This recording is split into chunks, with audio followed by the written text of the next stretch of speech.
Chilli chicken, chilli fish, chilli paneer অনেক তো হলো। আজকে কিন্তু বানিয়ে নিয়েছি একদম দুর্দান্ত একটা রেসিপি, চিলি মাশরুম। দারুণ লাগছিল জানেন, রুটি দিয়ে তো একদম জমে গেছে। রাতের ডিনারে তাই অর্ডার হয়ে গেছে, প্রায় দিন এরকম বানাতে হবে।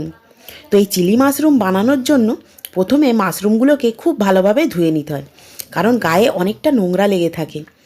আর এই নোংরা না পরিষ্কার করলে কিন্তু পেট ছেড়ে দেবে।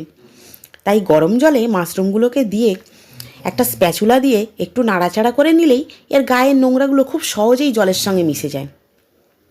এবারে পরিষ্কার করে জলটা ঝরিয়ে নিয়ে এরকম দুফালি করে নিলেই ব্যাস, একদম কাটিং শেষ।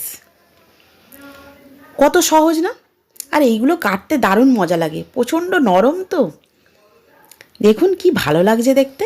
এবারে এর মধ্যে 2 চামচ ময়দা আর 2 চামচ কর্নফ্লাওয়ার দিয়ে দিলাম, দিয়ে কোটিং করে নিচ্ছি। এর কোটিংটা কিন্তু কোনো দিন ব্যাটার হবে না। ব্যাটার করলে তেলে দেয়া মাত্রই গা থেকে ব্যাটারটা খসে যাবে। সবসময় এরকম ড্রাই কোটিং করতে হবে। এবারে একটা চুবড়ির মধ্যে ঢেলে দিয়ে গুঁড়োগুলোকে আমি একটু ঝরিয়ে নিচ্ছি। আর ওদিকে কড়ায় সাদা তেল আমি গরম করতে দিয়ে দিয়েছি। এর মধ্যে একে একে মাশরুমগুলোকে দিয়ে মিডিয়াম ফ্লেমে একদম মচমচে করে ভেজে নিতে হবে। খুব সুন্দর করে মচমচে করে ভাজা হয়ে গেল। কি দারুণ দেখতে লাগছে না? আর যেহেতু চিলি মাশরুম, এবারে এর মধ্যে তো নানান রকমের ভ্যারাইটিস করতেই হবে।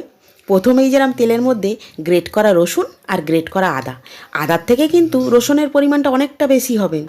আর এখানে কাটিংটা দেখুন, জাস্ট একই ধরনের সমস্ত আমি কেটেছি ক্যাপসিকামগুলো, লাল, হলুদ, সবুজ, নানান রঙের মেলা এখানে।